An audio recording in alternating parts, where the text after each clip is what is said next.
it's paradise for us.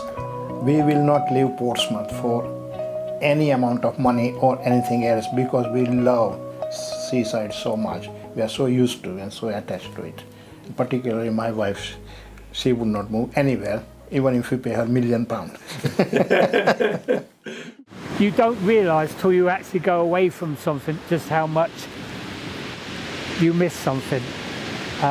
Where I was so far from a seafront. It was like 3 hours, 4 hours drive to the nearest seaside, and you didn't ever see a boat on the horizon, and it just used to drive me crazy.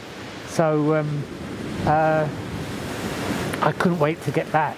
I'd find it difficult not to live near the sea, actually.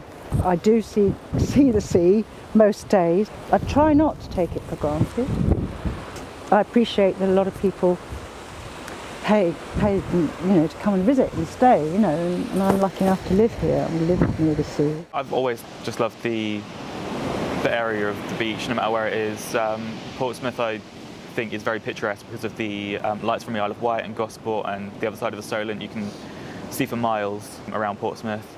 Anywhere on the beach you can see the whole cityscape, so the Scenic Tower, all of the skyscrapers in the town centre. I just think the whole scenery in general is just really nice.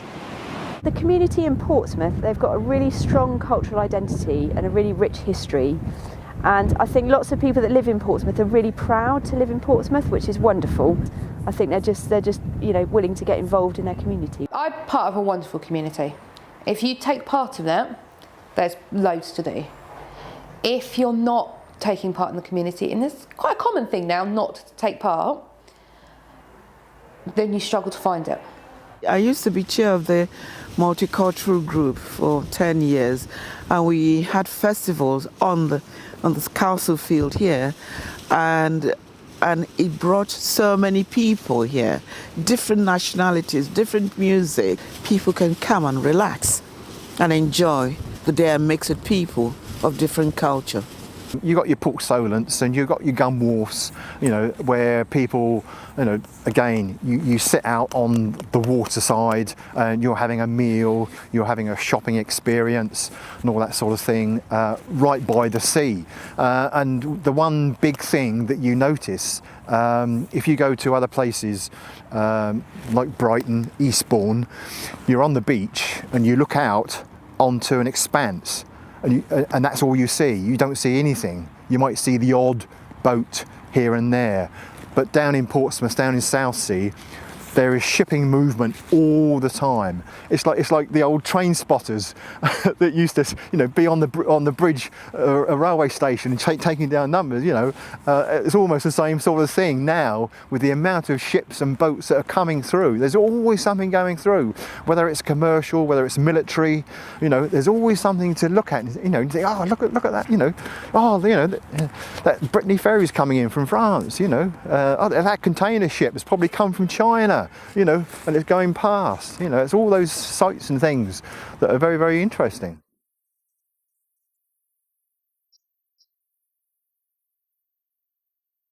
One day I walked down to the seafront at 4 in the morning, one April morning, and I just thought, this is amazing. We've got this lovely common, we've got this sea. It's 4 in the morning in a major city in Britain, and it's completely peaceful and it's magical, and the full moon was on the water, and I just went, oh my God, this is amazing. And suddenly I fell in love with the place, and that's when I fell in love with it. I got it right then. Being near the sea is to hear the sea.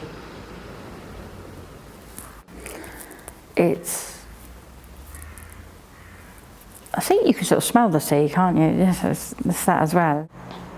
I think it comes down to the calmingness. It's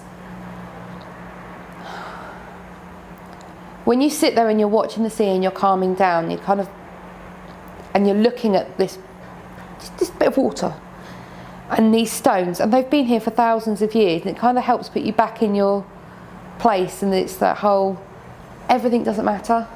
It's not that things still matter. You still got to pay the rent, you still got to pay your bills, you still got to put food on your table, you still got to deal with your family arguments, but in the grand scale of the world, you're just a small, tiny piece of it. And that's kind of like humbling. I think it can be very calming for me. I was born in Portsmouth, which is near the water. Spent a lot of time in Old Portsmouth, which is near the water. So to me, it was just part of life. It meant everything to us. We was always on the beaches. But of course, nowadays, the children don't go to the beaches very much. Why? I think it's because they've mostly got other things to do, like looking at their phones and tablets. When I was a young boy, and it was probably my first time that I really, really went to the beach properly. That day was a scorching hot day. I think it was 1976, which was that amazing summer. I just had the most amazing time. Well, there were shallow pools on the sand, and the sand had heated up, and as the tide came in, the water got to be like bath water. It was hot. Not just warm, but genuinely hot. And I got into the water and just lay there with the sun going down, this red orb going down, and the light got darker and darker. We turned to dusk and twilight. And I just felt this immense sense of being in the right place, of just being home.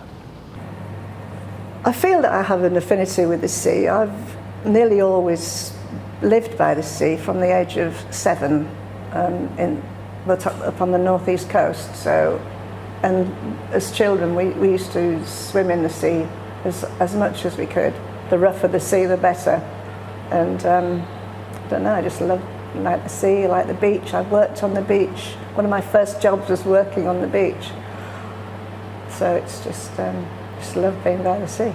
Takes me back to my childhood, when I could walk, when I didn't have health problems that stopped me walking from Eastney up to the fair. And I used to run, when I was little, I used to run with a friend. And then as I grew older, physically I couldn't run anymore, so walking was my thing. As you get older, you don't seem to spend so much time down on the coast. Although it is important, you're out in the fresh air, you're exercising, you're walking, you're doing all the things. If you want to stay fit and healthy, that's the things you've got to do. And I know lots of people on this estate do go out walking an awful lot. Probably a lot of them more that have got dogs. You see them out all the time, every day. They're walking their dogs. And I think that's something that keeps people fitter, and they can go down, to the foreshore, because you've got your footpaths going down there. Old Portsmouth is quite nice. A lot of it is sheltered, so if you go where they call the hot walls, you don't get so much wind. You can actually enjoy the weather there.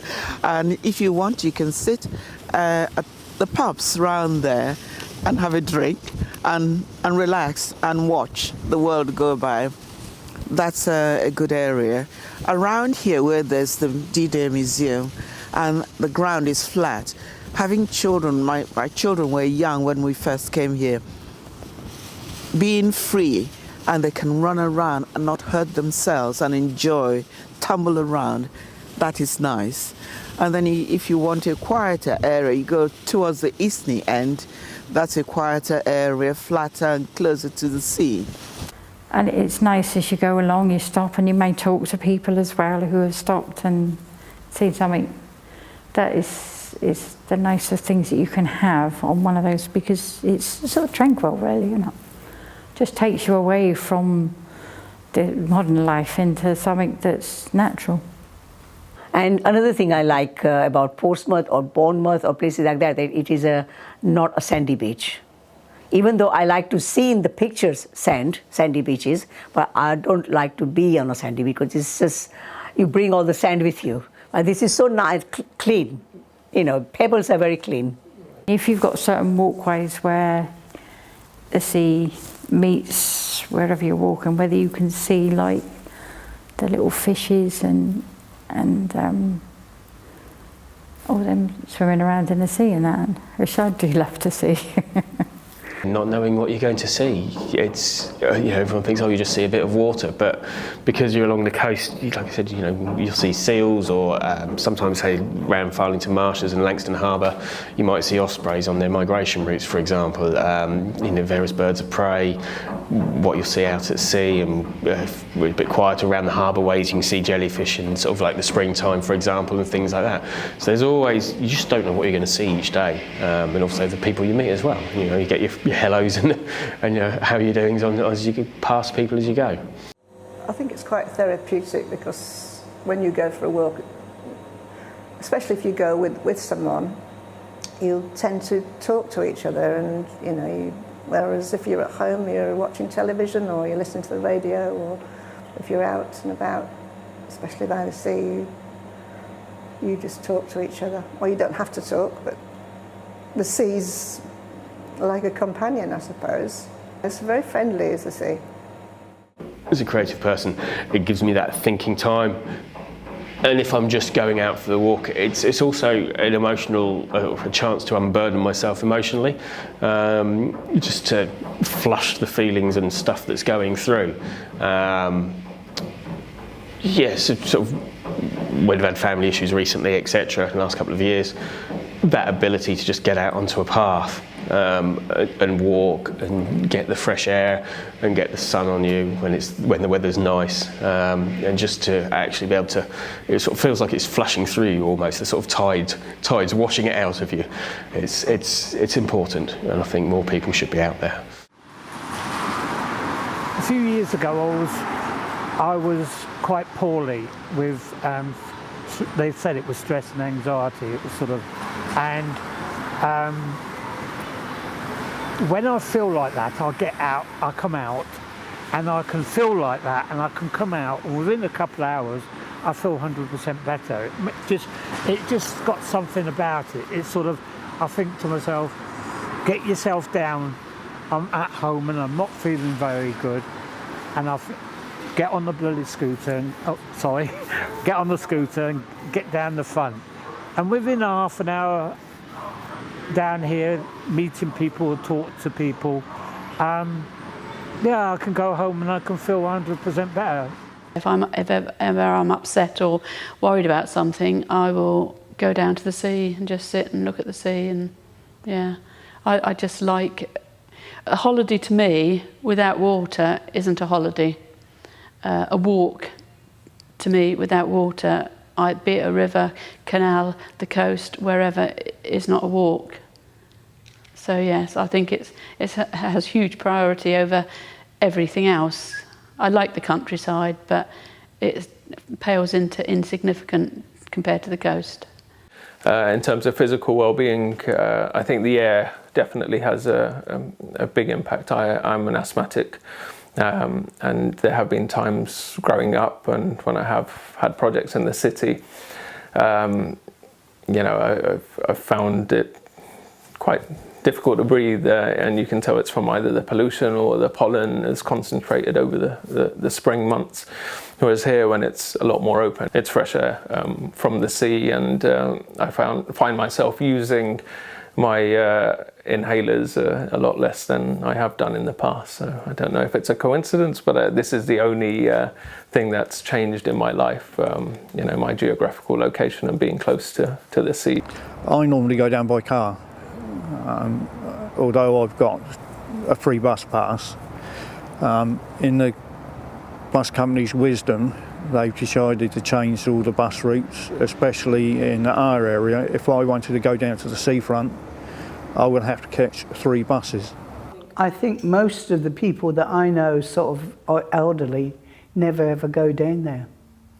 And that is a big pity. But as I say, if we had a better bus service that would take you along there, I'm sure some of them in the summer would go for a little drive out. So I think, a lot of things that the council and the bus companies and everybody else needs to address, because the older generation here is so used to going out on the bus, maybe go down the South Sea, they can't no more because there's no bus. I like the fact that I can sail on the Solent anytime I want to in our boat, which is just wonderful. It's incredibly busy, which I find very exciting because I do a lot of the navigating, so I love it. It really upsets me when I see so much rubbish in the sea. People just thinking it's okay to throw rubbish, and especially plastic. The one thing is that there's never quite enough seats for the elderly and disabled for you to sit. You know, I'd like to sit there for half an hour, but sometimes you've got a job to find a seat, because when I've got the grandchildren with me, or the great-grandchildren, if they see a seat empty, they run forward and they sit on it so that I've got a seat when I get there, because they'll be running around, but they know that I've got to sit. It's not very wheelchair friendly. We need to make it a whole lot more. There are a whole lot more people using mobility scooters, walking frames, and it's not friendly for them. I nearly had one of my lads out of his chair. He fell forward because I'd hit a piece of pavement that was sticking up. And it's just hard. You want to be able to take them out. I'm a firm believer in that if you have someone and the best they can do for the day is smile, then you encourage them to smile all day, every day, and not to stop. Able-bodied people, I don't think take it for granted that you can walk down a little path, you can go along the coastline, and I know I did it myself before I worked with young people with disabilities.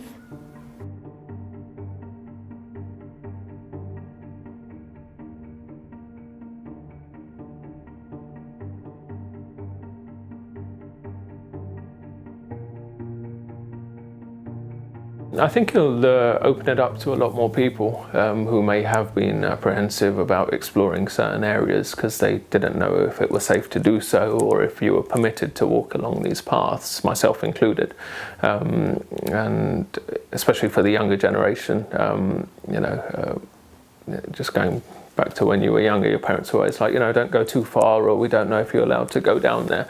Whereas if something is marked clearly that it's permissible and there is an actual route and you have some kind of map to show you where you end up and where you go, I think a lot more people will explore it, of all ages. If we had a nationalised coastal path, businesses on the coast could say, national path goes straight past our hotel.